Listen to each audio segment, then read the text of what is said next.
mashine y'imitima yacu izina rya Yesu Kristo. Ngaho tugiye kwakira ibyo turya byo gutunga ku bugingo. Turakwinginze kugira ngo igikoresho wateguye mwami ugisiga amavuta n'umusiga ntabwo dusigire ku kumva kwawe. Tuguhaye ikaze, tuguhaye karibu, uze wisanzure mu izina ry'umwami Yesu Kristo. Nuko tugeze mu kumva amagambo y'Imana katika kipindi kizuri cha kuyasikia maneno ya Mungu. mbere yacu twakira abashyitsi. Mbele ya mambo hayo tunawakaribisha wageni. Yule mzee naona sikujui, inawezekana kuwa ni mgeni. Kijana Mungu akoze. Nagize ngo umushyitsi.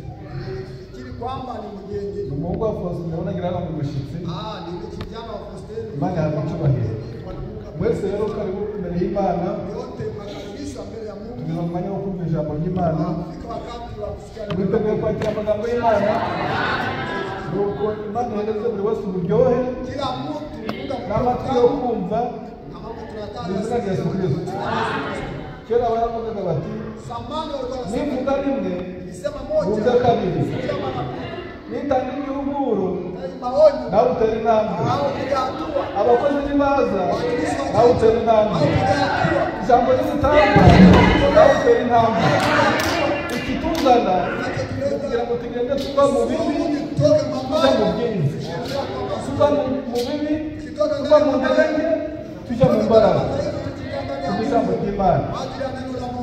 Maze abaririmbyi bakavuga bati waimbaji wakisema hivi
aliwachunga nasi akatuchunga,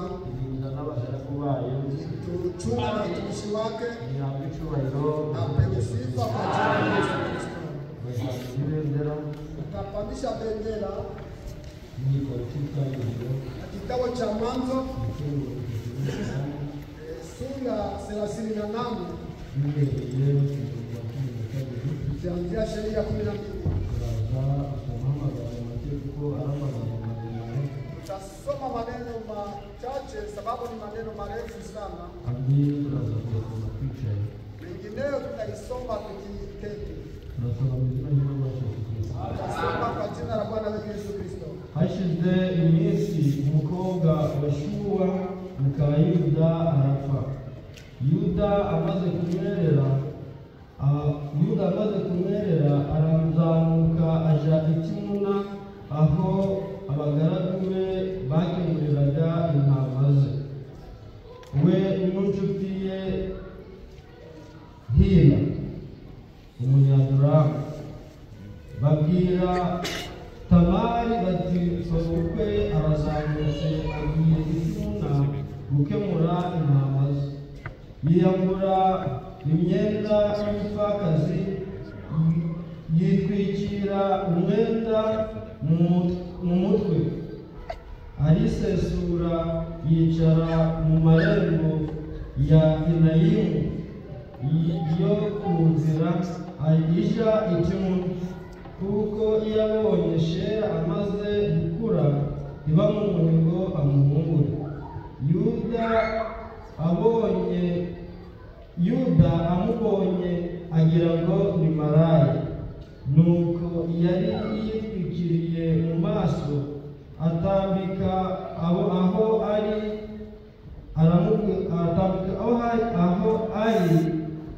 iruhande rw'inzira, aramubwira ati ndakwinginze turyamane, kuko yari atazi ko ari umukazana we. Aramubaza ati nituryamana urampa gisasiro ki? Aramusubiza ati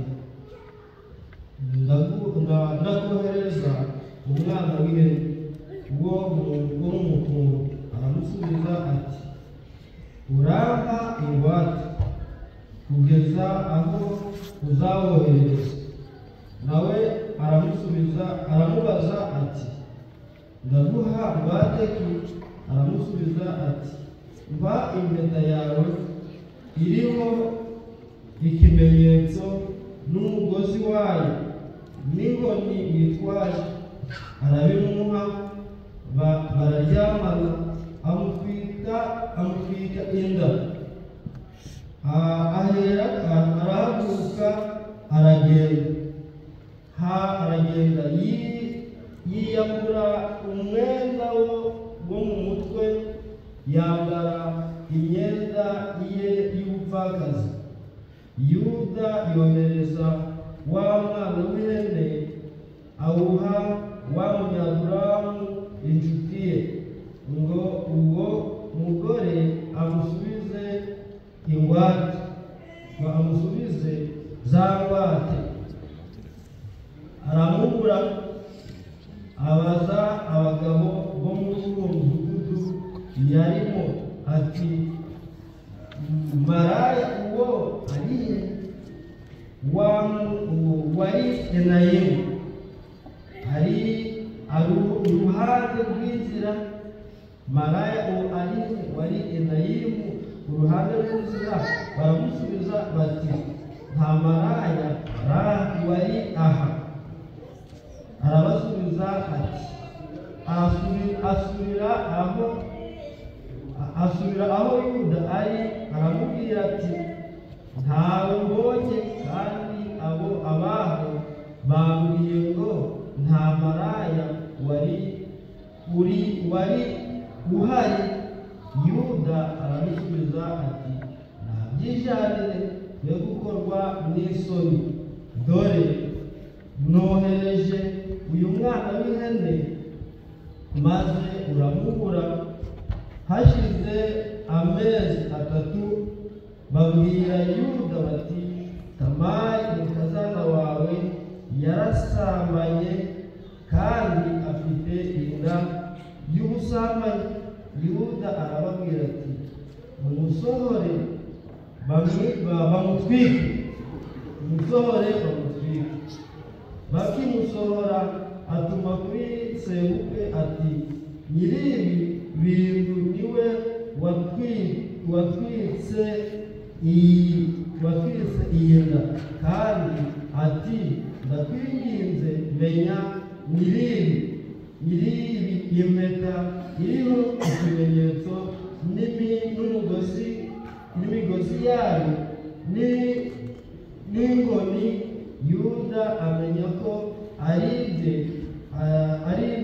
ati arushije gukiranuka ntamuhaye shera umwana wanje ntiyongera kuryamana nawe ukundi. Amen. Igitabo cyo kuva, Kitabu cha Mwanzo Kutoka igice ni icya kabiri umurongo wa 11 ya 11 kugeza ku wa 14. hadi 14. Icyo gihe Mose amaze gukura asanga bene wabo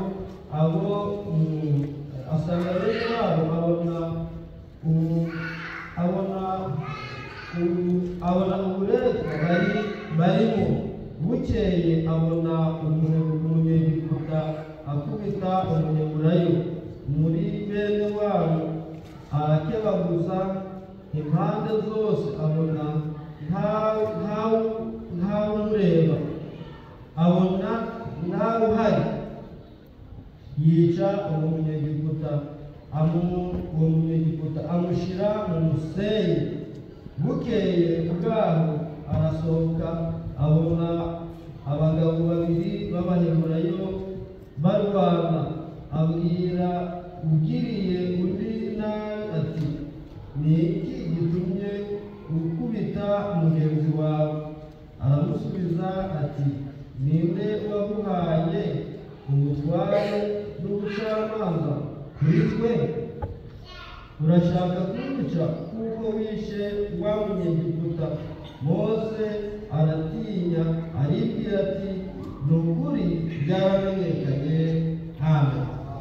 Mwami wacu Kristo, gitare kizima, gitare gihumana, gitare gitanga amazi, weho Mana ishobora byose, izina ryawe ni Yesu Kristo.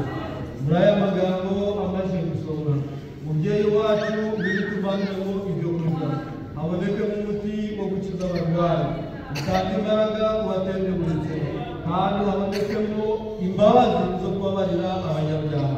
Wiruganire natwe muri aya masaha, gutangira no guheruka ubufate, kandi abavugana n'umva twese dusangirire ku meza yawe. Tusaba Imana mu izina rya Yesu Kristo. Amen.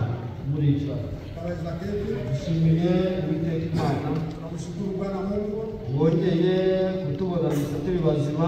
ametuunanisha tukiwa hai. Izina rye rihabwa icyubahiro mu izina rya Yesu Kristo. Twicaye kubwo kwihuta, Tuliketi kwa ajili ya kuharakisha. uwihuta dusomere igitabo cya Samweli ya kabiri, anayeharakisha apate kutusomea kitabu cha Samueli ya pili. ibice ni 11 umurongo wa mbere. 11 shairi ya kwanza. Aramanuka, Atashuka, turamubwira aho ari buhagarare. atamwambia mahali atasimama. Samweli ya kabiri ibice 11 umurongo wa mbere turabona kugeza hejuru. Atashuka chini. Baguhe mikoro. Wakupe microphone.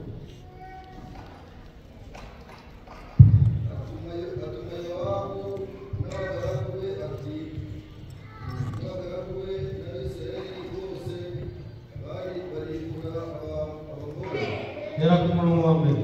Anzia shairi ya kwanza. Nuko umwaka utashye mu gihugu mu gihe abami batabayaga Dawidi, atuma Yowabu n'abagaragu be n'Abisirayeli bose barimbura Abamoni, kandi bagota n'Iraba, ariko Dawidi we yisigariye i Yerusalemu. Bukeye nimugoroba Dawidi yibambuye ku gisasiro cye, aza agendagenda hejuru y'inzu y'umwami, maze ahagaze hejuru aho abona umugore wiyuhagira. Yari umugore mwiza w'ikibengukiro. Dawidi amubonye atuma kubaririza uwo mugore uwo ari we, maze umuntu aramubwira ati, si Batisheba mwene Eliyabu umugore wa Uriya w'umuhiti. Nuko Dawidi yohereza intumwa ziramuzana azimwe, bararyamana, kuko yari yitunganije akize imyanda, maze asubira iwe. Bukeye arasama, atuma kuri Dawidi ati ndatwite. Hanyuma Dawidi atuma kuri Yowabu ati nyohereza Uriya w'umuhiti. Nuko Yowabu yohereza Uriya kuri Dawidi. Uriya ageze kwa Dawidi, Dawidi amubaza uko Yowabu n'ingabo bameze, amubaza n'amakuru yo mu ntambara. Maze Dawidi aramubwira ati manuka ujye iwawe woga ibirenge. Nuko Uriya ava ibwami, maze bamukurikiza igaburo rivuye ku mwami. Ariko Uriya yiranira n'abagaragu ba shebuja bose, baraririye ku muryango wa kambere y'ibwami, ntiyamanuka ngo ajye iwe.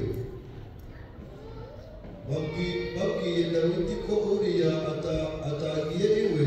Dawidi niko kubaza Uriya uti mbese muvuye ku rugendo, ni iki cyakubujije kujya iwawe? Uriya asubiza Dawidi ati isanduku y'Imana n'Abisirayeli n'Abayuda barara mu ngando, kandi databuja Yowabu n'abagaragu ba databuja bagerereje ku gasozi, naho njye nigiriye iwanjye, njye kurya no kunywa, niryamanire n'umugore wanjye.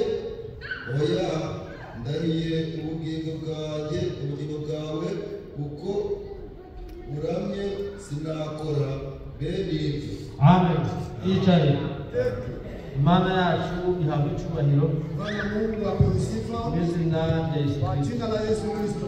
Tumaze iminsi tuguwe neza Tumaliza siku mingi tukistarehe vizuri imbere y'Imana ishobora byose. mbele ya Bwana Mungu. Abari gusinzira muvumiriye, Wale kusikira mwihangane kubera turi imbere y'Uwiteka. sababu tuko mbele ya Bwana Mungu. Turaganira ijambo rigira riti Tunaongea neno la kusema dufite hivi, Imana ireba. naye Mungu anayetazama. Dufite Imana ireba. Kuna Mungu anayetazama. Kubera iki? Sababu gani? Nuko abandi imanza zabo zitareba. Wenye leo Mungu zao hazitazame. Imana yacu niyo Mana nzima. Mungu ni hai. Nitwe dufite Imana y'ukuri. Nitwe dufite Imana ireba. Kandi iyo Mana irebera hose icyarimwe. Tazama mahali pote. Ireba aho abarwayi bari ikabakiza. Ireba aho abanyantege bari ikabahereza imbaraga. Imenya ibihishwe mu mutima wa Gerard, ikamenya ibihishwe mu mutima wa Ndiziwe, akamenya ibibitswe mu mutima wa Mushimiye, akamenya ibihishwe mu mutima wa mushiki wacu, ikareba ibihishwe mu mutima wa mushiki wacu. Iyo Mana ni Imana ya Isirayeli, izina ryayo ni Yesu Kristo. Iyo Mana yakoranye n'abatubanjirije, yakoranye na Sawuli. Sawuli arayigomera. Imana ireba mu mutima wa Sawuli, ibona Sawuli yarayigomeye. Imana kuko ari Imana ireba, imukura ku ngoma. Niyo mpamvu yatumye Yesaya iramutuma avuga ibyo byose. Irongera ituma Samweli kuja mu rugo rwa Yesaya nawe avuga byose. Agezeho Imana iramubwira kugira ngo abwire ko ugiye gutanga igitego cy'igitambo, ariko ikintu njyanyeyo ni ukugira ngo wimike Dawudi. Imana yabivuze kuko ari Imana ireba, ariko ntiyabibwira Samweli, yaya mugendo genda ushakire umwami musuke amavuta mu rugo rwa Yesayi. Ariko kubera ko Samweli atarebaga bw'Imana, yagezeyo akora iby'Imana idashaka n'ibizagambiriye birananirana. Ariko ageze ku by'Imana yagambiriye birashoboka. Imana yacu ni Imana ireba. Tuzagiriza bera bike nkaki dufite Imana ireba. Ese iyo Mana ireba iki? Ireba n'ibyaha by'abantu, ireba no gukiranuka kwabo, ikareba n'imirimo bakora, ikareba n'ibitunganye. Imana yacu ni Imana ireba. Ntabwo wahisha ibanga, ntabwo wahisha ibyo gukora nabi. Niba waba wamaze gukora neza, ni Imana ireba. Ntawagutangira mu nzira uri bunyuremo kubera yuko Imana yabibonye. Imitego yose iragutega, Imana irayitegura utarahagera. Kutuganira ngo dufite Imana ireba. Ireba no mu mutima, ireba no mu ntekerezo. Ishobora kuba iri hano ikareba ibiri Bujumbura, igomba kuba iri hano ikareba ibiri Gicanga muri Kongo, igomba kuba iri hano ikareba ibiri Gisenyi, ikareba ibiri Ngoma, ikareba ibiri mu Ruhengeri. Ariko njyewe amaso yanjye agarukiye ku iki gicaniro. Ariko Imana yacu yo ni Imana ireba. Niba hari n'ugupanga kukugirira nabi, Imana yamubonye, iri guca akayira ko kumuguhumbya kugira ngo nuhagera uzasanga ingabo z'ijuru zihagose. Imana yacu ni Imana ireba. Twasomye amagambo ari mu gitabo cy'Itangiriro, ari kuvuga ku mugabo witwa Yuda n'umukobwa witwa Tamari ndetse n'umuhungu witwa Shera. Uyu Yuda ni umwana umwe mu bana ba Yakobo. Uyu yapfishije umugore we, n'undi nawe umukazana we nawe nawe yari ari kumwe nawe. Ariko Yuda yagombaga guhereza umukazana we umuhungu we kuko yari yarapfishije umugabo. Ariko ntibyashoboka. Rero ku ntangiriro y'aya magambo yari yaramusezeranije ko azamumuha, ariko nyuma yaho ntibyashoboka, ahubwo aba ari we umwikundira. Nawe aragenda aramutega, aravuga ko yanyine umwana we, reka nanjye mwereke. Yuda ntiyagira ubwenge, ntiyagira guhishurirwa, agwa mu mutego, aryamana n'umukazana we atabizi. Niho mwumvise ko yavuze ngo uwo yari itwikiriye umwenda yiyambuye imyambaro ya maraya y'umupfakazi. Kubera ko kera igihe umuntu yapfisha mu mugabo yabaga afite imyambaro ye itandukanye n'abandi. Uzakunda kubona no kuri bano bene wacu Abahindi, Abarabu na bano baturutse mu bihugu byo byegeranye na bino bihugu byo hanze, abo tuzahurira uruhu. Uzajya ubabonaho ibimenyetso mu mutwe, umuntu wabonaho ibimenyetso ku maso no ku mazuru ndetse no mu ntoki, bifite icyo bisobanuye. Uzabona umuntu yapfunditse umusatsi muno hagati mu ruhanga harimo umusitari n'ibindi icyo bisobanuye. Icyo gihe rero Tamari yari yambaye umwenda w'umupfakazi arawiyambura arikubika kuko n'abamaraya b'icyo gihe bari bafite imyambarire yabo. Niyo mpamvu tubuza abakobwa bacu tukabuza abasore bacu kutifata nk'ab'isi. Hari imyambaro ushobora kwambara abakubonye bakakwita izina, hari n'imyambaro ushobora kwambara abari kukureba bakavuga ngo uyu ni umukristo. Uje mwambaro neza, mekuja mwifata nka babandi.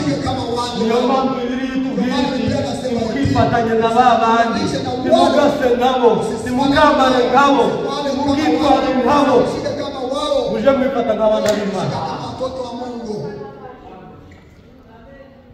Tuzaza kubabwira ngo mwijuru ni heza, hatujakuja kuambia mbinguni ni pazuri, ahubwo ni ukubabwira inzira mwacamo, inzira twacamo kugira ngo tuzaje muri iryo juru.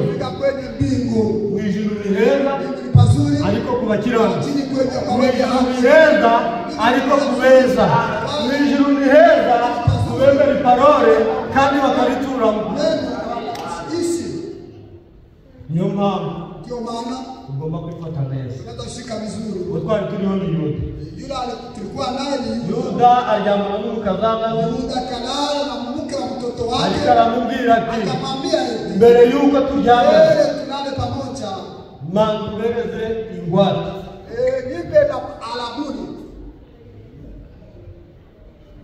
Arayimuha, amaze kuyimuha arigendera.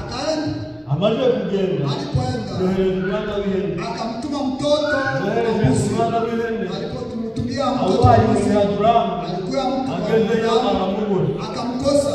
Iminsi irashira, Siku zikakwenda, amezi 3 ashize, miezi 3 ilipokwisha, araza amuhimbura, wakaja wakampa habari. uzi nini? Unajua nini? Wamukazana wawe Yule mke wa mtoto wako Tamari anatwite. Na mimi kandi ndayatwite, mimba anayo ni ubupfakazi ya ujana, ariko lakini yarayisambanye. alizini. Uzi ko ari umupfakazi Unajua kama ni mjana, ariko yarasambanye, lakini ni alizini. ukuvuga ngo atwaye inda y'indaro. Alichukua mimba, Ariko niki? Ni umukazana we, ni mke wa mtoto wako, nawe arikunguta. naye akanikunguta huko. Icyaha cy'abana Dhambi ya wengine kiraryana, ariko icyaha cyawe dhambi yako kugira ngo kikurye kukule biragoye. inachosha. Icyaha cy'abandi kugira ngo birorohereye.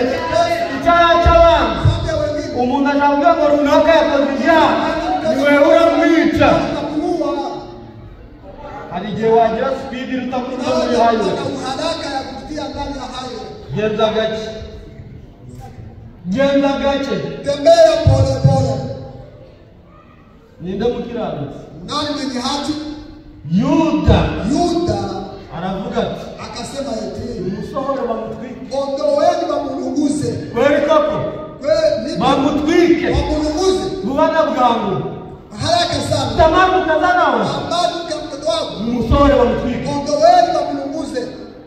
Mba rubanda Sikia watu wote batari batwike, kabla hawajamilunguza, mumenye ngiri ibintu. ujue kwamba mambo haya. Dore impeta, Angalia peti umugozi wayo, na kamba lake, dore n'inkoni, angalia na fimbo, mumenyere ngiri ibintu. ujue mambo ya Niwe watwite inda. kama aliyenichukulisha mimba. Kamaze wewe ndatuliha, Wacha niulize ndugu aliye hapa, niwe wayo kama ni wewe na kuwa kwako, waje unaweza kwenda wapi? wakora iki? Unaweza fanya nini? Nikureba Yuda ukuntu ari gutete, Ninaona Yuda pia anatetemeka. areba Yuda ukuntu amaso aza kumuzura mu birenge, Maji yanakwisha kujaa miguuni. areba ukuntu umutasi bamuguyeho, Wewe zilishamtoka. areba ukuntu asigaye nta mbaraga. Hana nguvu. Kavuga ngo Imana Nasema imugirire imbabazi. Mungu amrehemu. Mwene data nahura n'ingorane, Ndugu alikutana na shida, uzamucira akarurute, usimkatie hukumu. uzaje ku mavi Uende kwenye magoti, winginge Imana, msii Bwana Mungu wendi mutabari, apate kumsaidia. kandi Imana iri mu ijuru Mungu mwenye kuwa mbingu izabyumva. itaisikia. Baramutwite, Bali mlunguza basi, ibindi biramuye. wengine iko chini. icyaha cy'abandi, zambi ya wengine, ugira umwete wo kugira unakuwa na bidii ya kuikemea na kuyazibu. itaji kufa. Ndani kitabu cha Kutoka Aho twari turi pale ambapo tulikuwa turahavuye tukatoka, yamwinye umuhungu we, yamwinye umuhungu we, mtoto we, nyuma yaho abariwe ugwa mu mutego. baada ya kaanguka ndani ya mtego. Mwirinde, Jilindeni, kuko Satani ari kuzerera nk'intare shetani anawayawaya kama kugira simba, ngo aconjomere bene data, ili apate kumeza wa ndugu, aconjomere bashiki bacu. apate kumeza wa dada. Turi kuganira ijambo rigira riti Tunaongea dufite neno Imana ireba tunaye Mungu wa n'ibyawe kutazama urabizi, na mambo yake anaijua. n'ibyacu urabizi, Mambo ya n'ibyacu ntabwo irabizi. fulani anaijua, Niyo wakubesheje hata wanakudanganya. Imana yo mu ijuru, Mungu yetu, Imana twizeye ni Imana ireba. Niyo bavuga ukuri, Imana yacu ni Imana ireba. Mungu mwenye kutazama Ibizakubaho byose mambo yatakuwa kwako yote. uzabandika ukuboko, uzi ko ufite ukuri, uvuge ngo Mana nzi ko uri Imana ireba. Mungu anajua kwamba ni Mungu mwenye kutazama. Sinzi waba uri kumvambaza. Ndio kama tunasikia maneno haya. Icyo gihe Mose amaze gukura asanga bene wabo abona uburetwa barimo.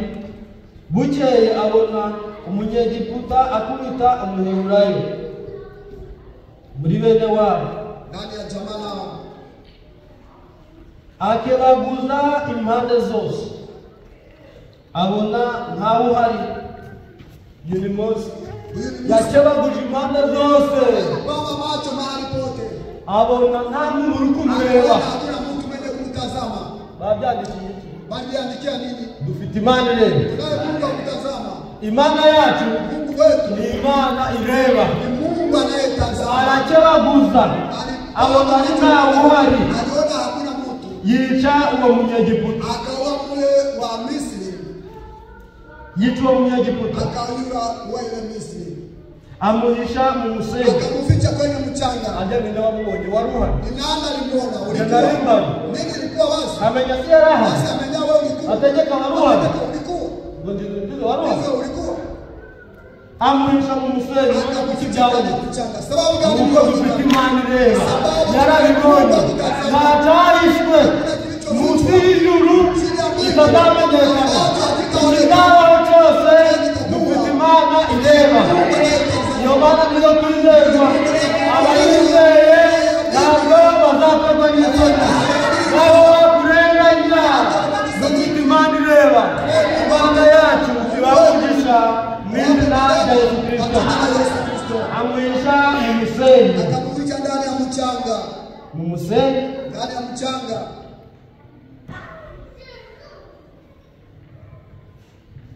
Ku murongo wa 14 Kwa shairi ya 14 wa 13, bukeye bwaho asohoka abona abagabo babiri b'Abaheburayo barwana. Abwira ugiriye undi nabi ati, ni iki gitumye ukubita mugenzi wawe? Aramusubiza ati, ninde waguhaye ubutware n'ubucamanza kuri twe? Urashaka kunyica nk'uko wishe wa munyegiputa? Mose aratinya, aribwira ati, ni ukuri byaramenyekanye. kweli ilikwisha kujulikana. Imana yaranimenye, Mungu alikwisha kujua. maze birandika. Kaandikwa Ibyo uzakora byose, yale utakayotenda. ibyo uzakora byose, ibyo mwene data yakora byose, ibyo mushiki wacu yakora byose, byaba byiza byaba bibi, mabaya imbere y'Uwiteka biratwikuruza. yote inafunuliwa. Muzee ati, Musaza ati, nasengeye umwana niliombea mtoto. nyuma y'iminota mike, Nyuma ya mingi kidogo, arambwira ngo ibyari bimubabaje akaambia ilikuwa inamdhulumu. bivuyemo. Inatoka. Dufite Imana ireba. Tunaye Mungu wa kutazama. yahamagaye izina ry'iyo Mana aliita jina la kuko Mungu. Imana yari yabibonye Maana Mungu alitazama arayibwira akaiambia Imana yacu reba ibikuramo umwana aba muzima yamaze ibyo numva cyo kwikomera amashyi dufite Imana rero tunaye Mungu anayetazama uyiringira anayemtumilia ntabwo uzakorwa n'isuri hataharibika kama niwiringira iyo Mana anayemtumilia Mungu ntabwo uzakorwa n'isuri hataharibika niwiringira iyo Mana tumilia Mungu ntabwo uzakorwa n'isuri hataharibika dufite Imana rero tunaye Mungu anayetazama. Yuda twamuvuyemo Yuda tulimtokako na Mose tumuvuyemo Musa kuko tulimtokako ibyo yakoze mambo aliyofanya byagaragaye imbere yote y'Uwiteka yalionekana mbele ya Mungu, kandi biramenyekana yote ikajulikana, nyuma yaho birandikwa baadaye ikaandikwa. ntacyo wakora Hakuna kitu naweza kutenda Imana ikiyobera Mungu apate kusahau, ntacyo wakora hakuna kitu naweza Imana tenda ye kukubona Mungu akose kukujua, ahubwo Imana yacu bali Mungu Imana ireba Mungu anayetazama ibyo uzakora ejo byose yale utatenda kesho. Imana irabizi yabibonye Mungu ibyo anayeshajua wakoze ejo byose Imana yabibonye ibyo uri gupangirira kuzakora Imana iri kubireba Mungu anayetazama. igikuru Kubwa ni uguca bugufi kunyenyekea imbere y'Uwiteka mbele ya Bwana Mungu kugira ngo ubabarire kusudi upate kusamehewa. abaririmbyi baririmba indirimbo bari kuvuga bati Baba na ile nyimbo niwihana urababarira tubu uyu utasamehewa. munsi kuri uyu mugoroba Katika siku ya leo ati nakubwira ati nawe niwihana urababarirwa samehewa. kubera dufite Imana ireba ireba ibiri mu mutima wawe Kama vile kwanza na ndongera kubaza ati naweza kuuliza ni leo ibiki biri mu mutima wawe gani na kwanza ese ni imigambi yo gukorera Imana ese ni imigambi yo gukorera umwanzi kupitia adui. nakubwira ati Naweza kuambia niba ari imigambi yo gukorera umwanzi kupitia adui.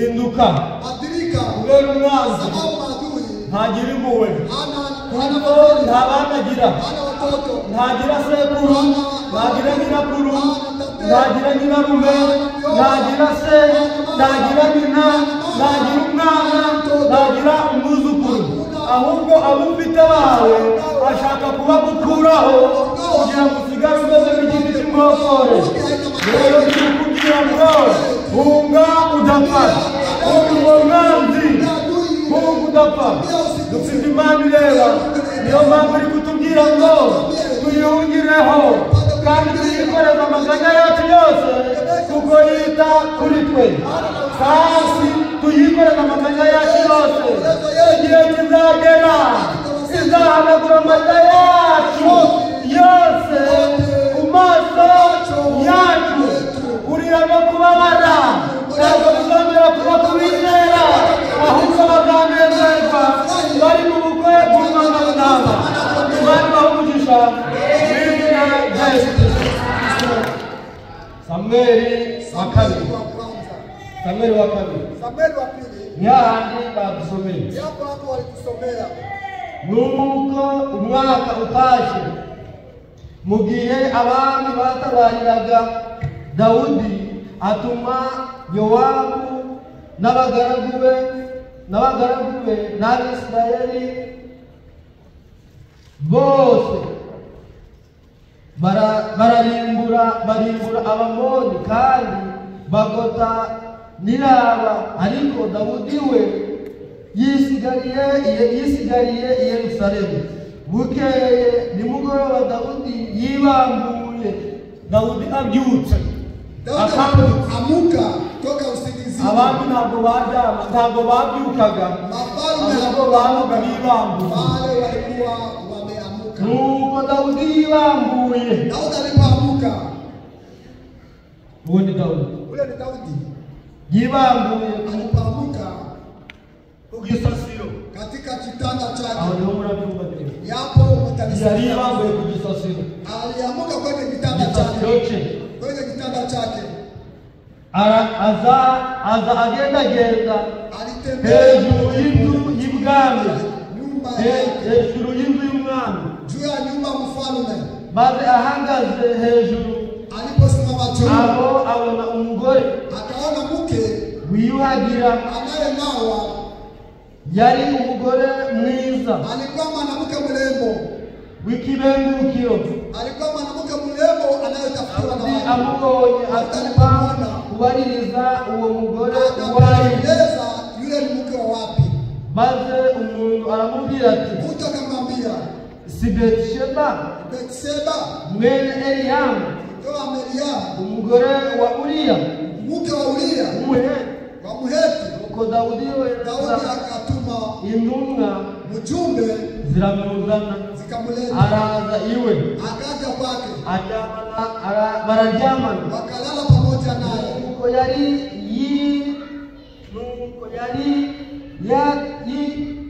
yitunganije akize imyanda. Alikuwa amepona, alikuwa kutoka katika mambo ya wake. Iyindi biri kuvuga ngo ni mu minsi y'abakobwa. Biblia nyingine inasema ni katika siku za wasichana. Maze asubira iwe, Akarudi kwake. bukeye arasama. Alipoamuka hapo akachukua mimba. Atuma kuri Dawudi ati Akatuma kwenye Daudi eti ndatwite. mimi nina mimba.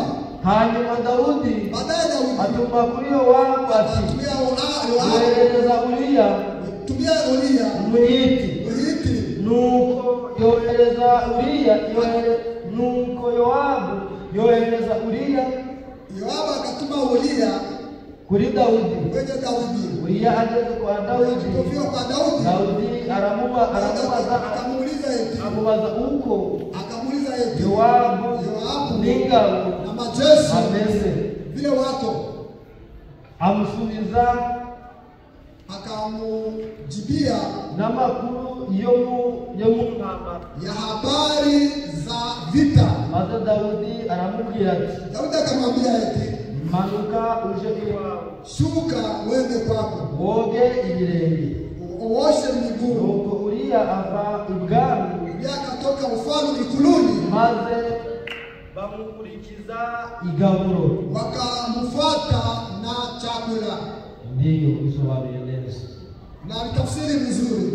Avuye ku mwami, Alipotoka ariko ikuluni irarira n'abagaragu watumishi wa baba wake wote baraririye wakikesha ku muryango kwenye mlango wa kambere wa nyumba ya ikuluni y'ibwami. ikuluni. Ntiyamanuka ngo aje iwe. Hakushuka ende kwake. Babwiye Dawudi Walipomwambia atagiye iwe kwamba akwenda kwake, Dawudi niko kubaza Uriya ati ndio alipouliza Uria, hakufika kwake, akamuuliza Uria eti mbese nduvuye ku rugendo, basi hautoke safarini? icyatumye Kitu gani kilisababisha? cyakubujije? Ni kitu gani kilikukosesha kwenda kwako? Asubiza Dawudi ati Uria akamjibu Daudi eti isanduku y'Imana ya sanduku Isirayeli ya n'Abayuda Yunani barara wanakesha ngano, kandi databuja Yowabu n'abagaragu na watumishi wake ba databuja wa baba bagerereje ku gasozi.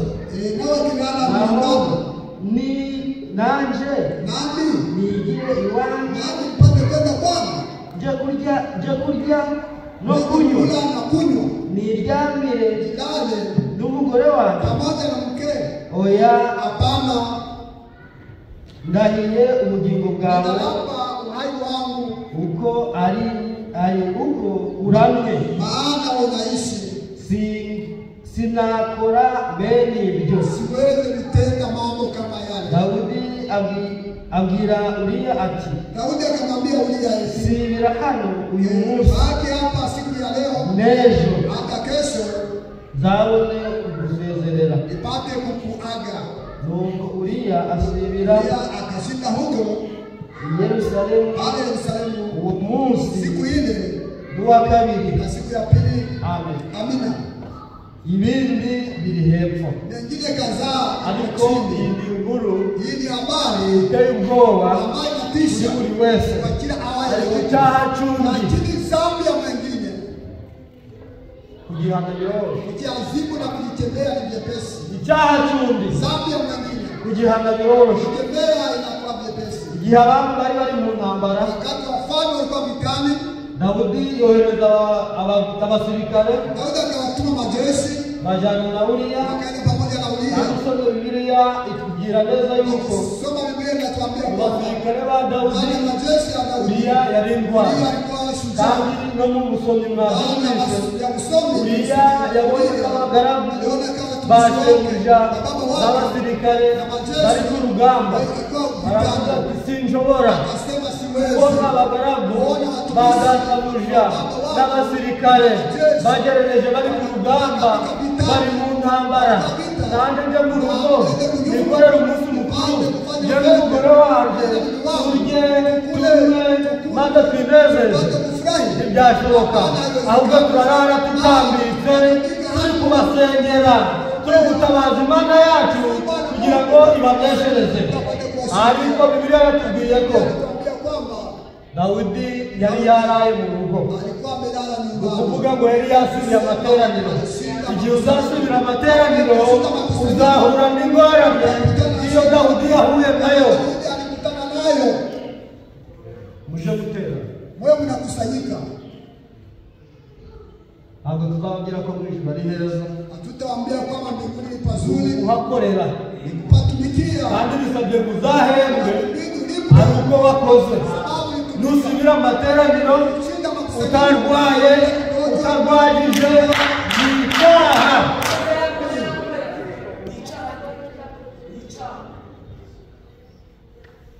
Umuhanuzi nabii mu butumwa bwacu, ndani ya ujumbe wetu, icyo cyaha Imana kukibabarira ibanza yihangana, dhambi ile kuisamehe inasubiri, birayigora. inaichosha. Ubabara umuntu wasiga amateraniro n'amazi, Kusamehe mtu anakusema shida makusanyiko bila niba muri sababu. kubyumva. Sijui kama mnaisikia. Ntabwo tuzababwiriza ngo mu ijuru ni heza, uwo turagenda turanyura he? Utapita wapi? Manzi ukore. Anza utumike. Yesu atinze kuza, Yesu anakawia kuja. bigutwaye iki? Inakufanya Manzi ukore. Niba utari wagera ku rugero rushize umwihutisha kubera iki? Inaharakisha jua nini? Nubona umuntu agiye Ukiona mtu anaenda bamusezereje, wakimwaga akazi ke kazaba kageze ku iherezo. anakuwa kukoma kwenye Nubona abandi basigaye ndio wengine wanabaki kugira ngo dukore, kusudi mtumike. kugira ngo dukore, Kusudi mtumike. natwe nidusoza Tukikomesha tujye kubategereza. Na n'umwami nabona umusozi ugeze ku iherezo twakoze ku rugero rushitse, kiwango kamilifu azamura itorero. atakapokuwa Ese nazamura itorero kuri uyu mugoroba, arasanga witeguye, ese arasanga imirimo yawe imaze gutera. zako ziko safi, Turi kuganira tuti dufite Imana ireba. anayetazama Uriya aranga yakakataa kugira ngo ntushobora kuja mu rugo rwanjye ingwe, ahubwo ndarara ku gikingi. akesha kwenye mlango, Bacana umuriro barashima, akakonga moto, barasenga akaomba, barasenga bagira Imana bati ambia Mungu Yowabu n'ingabo bari ku rugamba, bari kurwana, none wa Mana we ubaneshereze, natwe turapfukamye. Amasasi yacu bari turi bukoreshe, turakoresha amasengesho, kandi amasengesho aragenda agere mu ntambara. kwenye vita, Babwije ukuri, akwambia kweli, Dawudi atarasubiza Uriya mu rugamba, ndani ya vita nta ngabo n'imwe yapfuye, ariko Dawudi amaze Uriya amaze gusubirayo kugira ingabo zapfuye akwambia majeshi wa ni nyinshi, nyingi sana, kandi na Uriya arimo. na Uria alikuwa ndani, Byatewe n'iki? sababisha na nini? Icyaha cy'umuntu kugihana birakorohera, ariko icyaha cyawe, icyaha cyanjye kugihana biragoye. Shida Irebe jitazame, nanjye birebe. nami nipate kujitazama, Qui est innocent? tuone mzuri ni nani, Umukiranutsi mwembi. mwenye haki ni nani? Irebe nanjye nirebe, Tazame nami nipate kujitazama, nirebe nawe wirebe. tazame nami nijitazame, Ninde w'umukiranutsi? nani mwenye haki? Turi kuganira tuti Tunaongea eti Imana yacu, Mungu wetu Imana irebe. Mungu anayetazama. Daudi yumvise ko Uriya ataraye muwe. Daudi aliposikia kwamba Uriya kulala kwake, atuma kuri Uriya, akamtuma kwa Uriya, amurwanya, akampa nyaraka. Wafurere ni weza. Wandugu ni wazuri. Wafurere bagiringira. Wandugu wana matumaini. Wafurere bariringira. Wandugu wanatumainia. Wafurere bagira kwizera. Wandugu wanakuwa na imani. Rwanda ko Uriya yajanye. Wale waliokupa Uriya. Rwanda kumwicisha. Kwa kumuisha. Ariko atabizi. Lakini hakujua. Agezeyo. Alipowasili huko. Wari rwanditse amagambo akurikira. Maneno ifuatayo. Daudi yari yanditse. Daudi alikuwa ameandika. Abwira Yowabu ati. Ambia Yowabu. Mu Rwanda. Pigani. Nimubona ahantu ho rukomeye.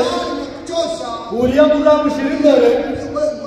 Maze mu muhanda bamwice. Mwachilie bapate kumuua. Ariko byabaye. Alivile badilikuwa. Uriya yamujanye rwo kumwicisha cyakabiri.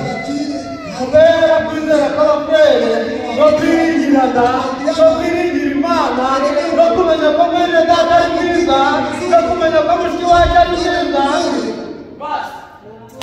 waje kugerayo mushiki wacu agomba karigasoke yakubise mu gipira cy'iredi aho kimwe ariko Imana iravuga iti mutanga ikintu cyica ntabwo kizabatwara mutanga amagingo kari mama ntabwo kizabarya Imana yacu ni Imana ireba mumbaje tuyikomera amashyi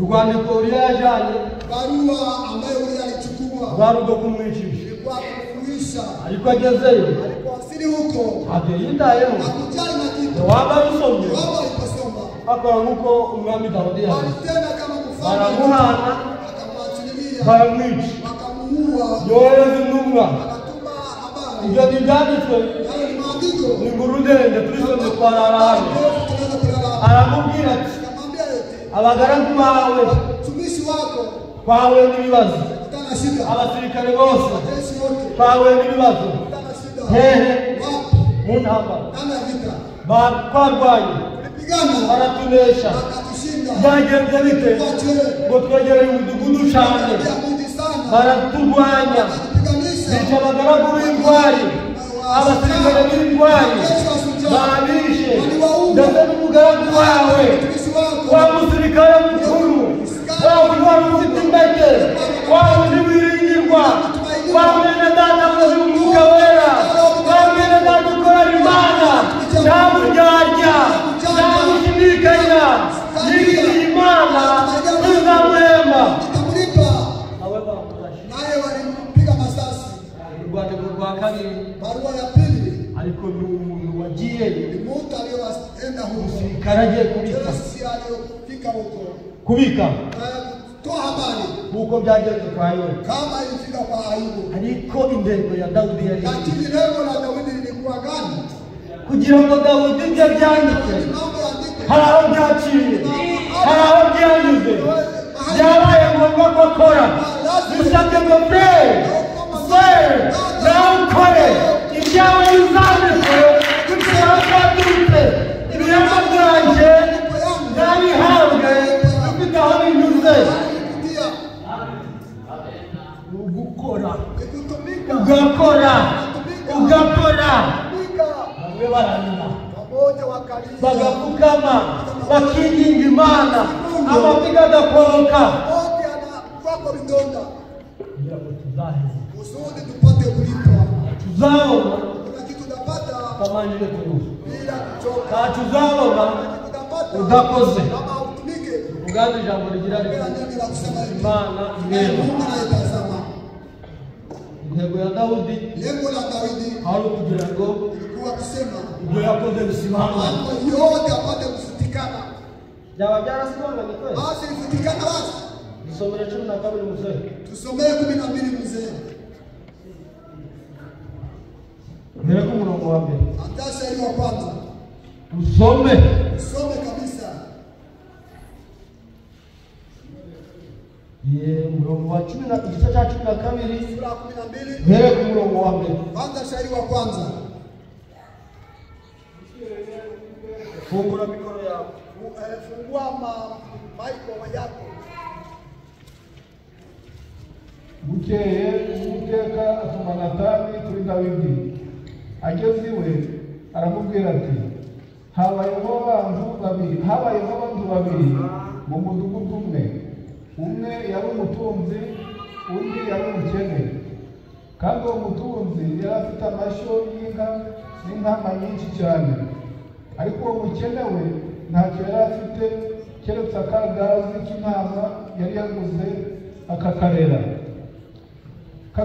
kagakurana n'abana be bo mu rugo, kakarya utwo kurya twe, kakanywera ku ngongoro ye, kandi karyamaga mu gituza cye, kaba nk'umukobwa we.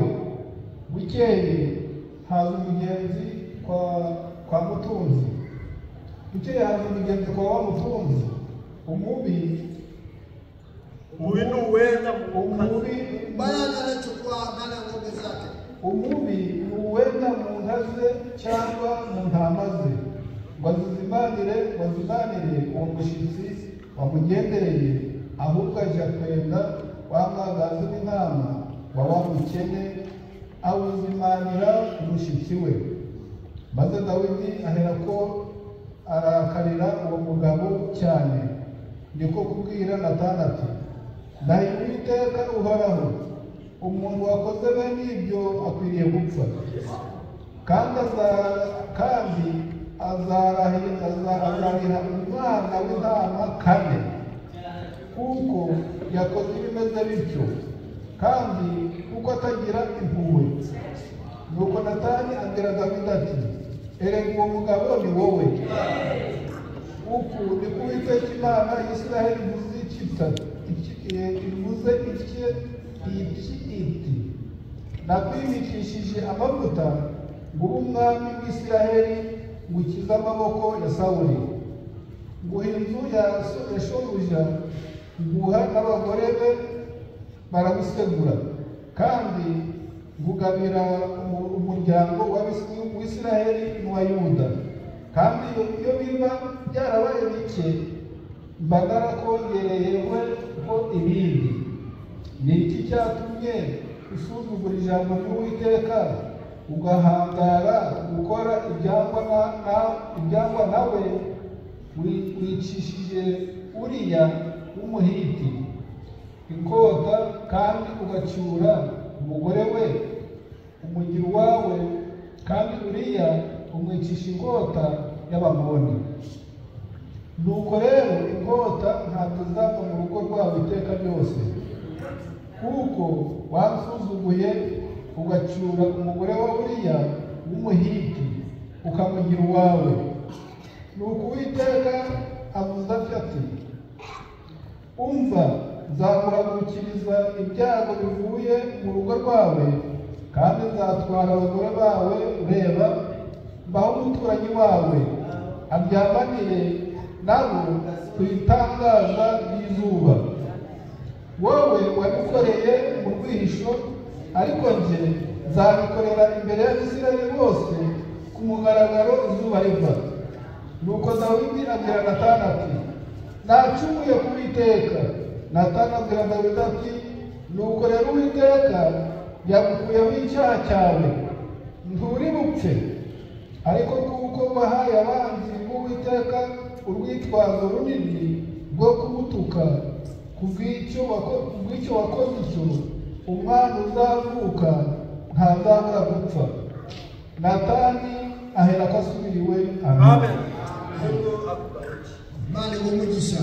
Icyaha cy'abantu, Zambi ya wengine ndaryana, inakula na mtu, kumva wagihana, unaweza kuikazibu, ariko icyaje, lakini yako icyawe yako icyaje yangu biragoye. inachosha.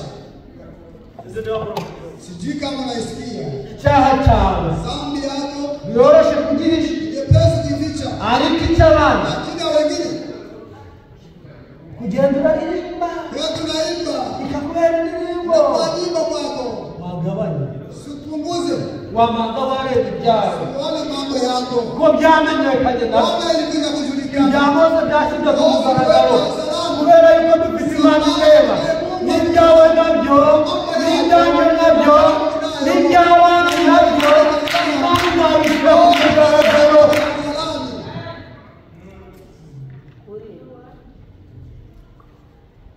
Daudi abonye Natani, alipomtazama Natani, Imana ishimwe, Mungu asifiwe, kuko yumvise igihugu cya Natani. maana amesikia onyo la Natani, Arihari akatubu. niko kugira ngo nguru, Lakini kusudi leo ngira umusore murakoze, mwambie dada, ulitenda hivi. niyo watwara Bibiliya n'umuhanuzi Hata barazukiranuka uchukue ubwenge, Biblia na nabii na mtumishi wa hekima, ashobora gucurikiranya indahiro zitigeze na kubaho, wewe kuleta kuapa kwingi ariko sana. dufite Imana ireba Lakini tunaye Mungu kandi akutazama, ikareba mu mutima. natazama ndani ya moyo.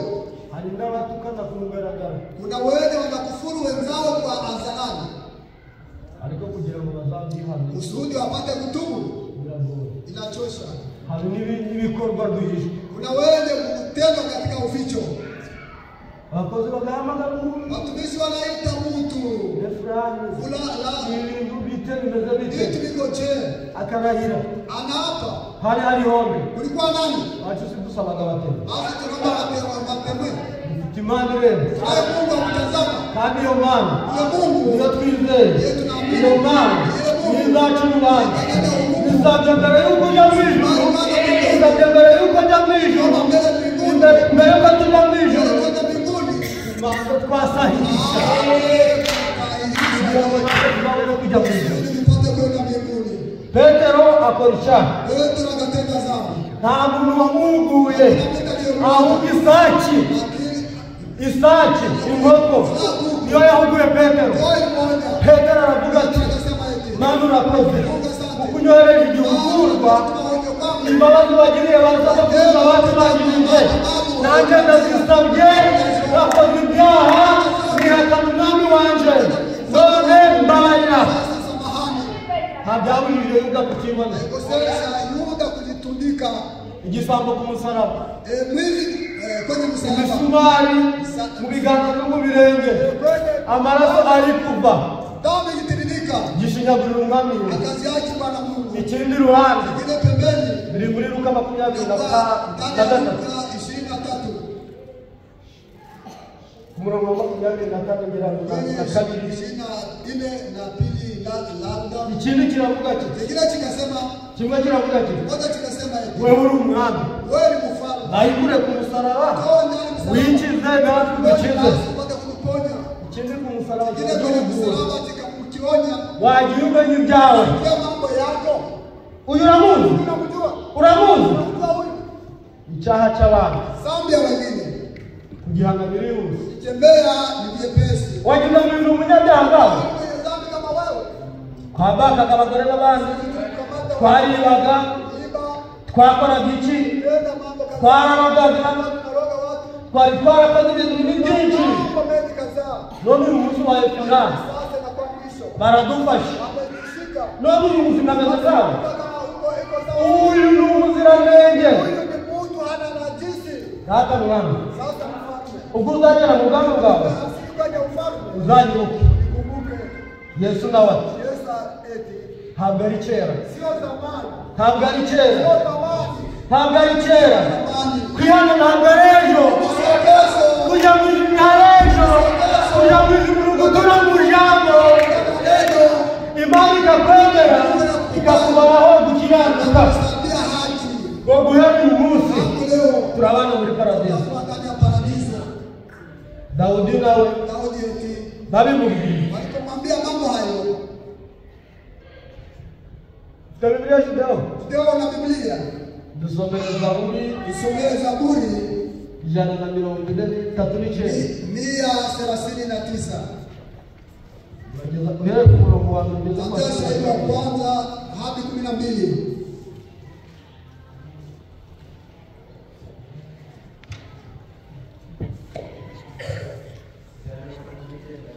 Yego. 39. Amen. Uwiteka warandondoye uramenya. Imana ni Imana ireba, Mungu ni Mungu mwenye kutazama.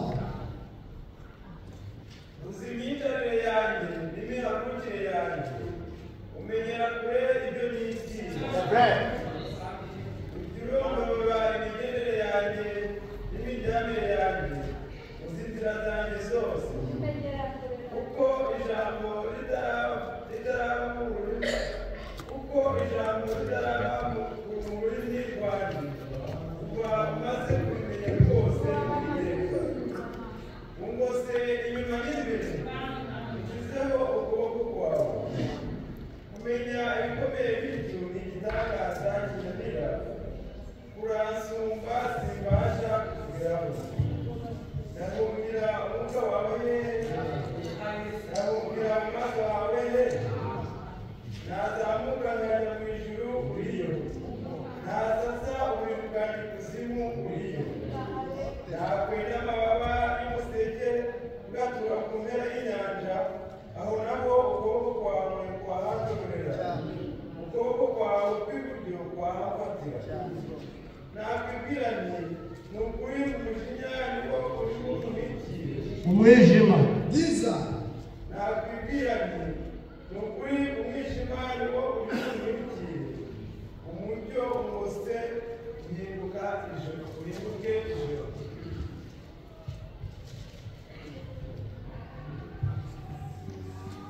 n'umwijima ntugira icyo ugurisha ahubwo ijoro rivana amanywa umwijima n'umucyo kuri wowe ni kimwe kuko ari wowe waremye ingingo zanjye wanteranirije ku nda y'amano. Amen. Teti ndugu, Ntaho wakwihisha Imana. hauwezi kupata mahali kwa Imana yacu twizeye Mungu ni tunayemwamini, Imana ireba. Mungu anayetazama. Nuko Dawudi abwira Natani ati Natani eti, nacumuye ku Uwiteka. Eliasi Bwana Mungu. Natani abwira Dawudi Natani akamwambia ati eti, nuko rero niba umaze kureba ko wacumuye kuona kama uliasi, numara kwitegereza ugasanga wacumuye. kama uliasi, Dawudi yitegereje Daudi alipotazama, abonye ibyo Natani amubwiye kwa akaona Dawudi, mambo Natani anamwambia ni arapfukama akapiga magoti, aravuga ati akasema eti, mwami mfalme, ndahungira umwuka wawe ko wambatishije, ndahungira mu maso hawe iyo naje kure y'inyanja, iyo naje hirya y'umuseke ukuboko kurekure. Ukabwira Natani ati nacumuye ku Uwiteka. Natani abwira Dawudi ati nuko rero Uwiteka yagukuyeho icyaha cyawe ntugipfuye, ariko kuko wahaye abantu b'Uwiteka sababu niwapa majambazi ya Bwana Mungu urwitwazo kisingizio runini kikubwa rwo kumutuka ya kumkufuru ku bw'icyo wakoze. kwa ajili ya hilo uliyotenda. Umwana uzavuka Mtoto atakayezaliwa ntazabura gupfa. hatakosa kufa. 15 Gatano. Natani aherako asubira iwe. Natani hapo akarudi kwake. Iby'uyu mwana ku rupfu rwe Batia mtoto kwa kifo chake biri ku murongo wa 16 na kwa sari ya ukamanuka ukageza hepfo. chini. Umwana yararwaye Mtoto aligonjwa bigera igihe kawasili hapo. Dawudi yinzu, Daudi akaisfahamu. ariko imbabazi Lakini fadhili z'Uwiteka za Bwana Mungu azatuma ataguhama. haziwezi kuacha Igihe kiragera mpaka wakati utafika Uwiteka akaguhama, Bwana Mungu anakuadhibu. ataraguhama, Kabla ya kuadhibu, ataraguhama, kabla ya kuadhibu, atarabahana, kabla ya ataraduhana. kabla ya kuadhibu, Duce bugufi imbere y'Imana. Imana yacu ari Imana ireba. Ijambo nabaganirizaga niringo, Imana yacu ni Imana ireba. Duce bugufi twubahe ijambo. nyenyekea tutii neno. Umunsi w'amakuba n'ibyago Uwiteka nawe azaturengera. Bwana Mungu atakutetea. Twifurije Nimewahitajia gutura muri aya magambo, naje niyifuriza tugende turirimba tuvuga tuti ibyo tuzakora byose bizatubere byiza kuko dufite Imana ireba. Abateranye mwese Imana ibahe umugisha.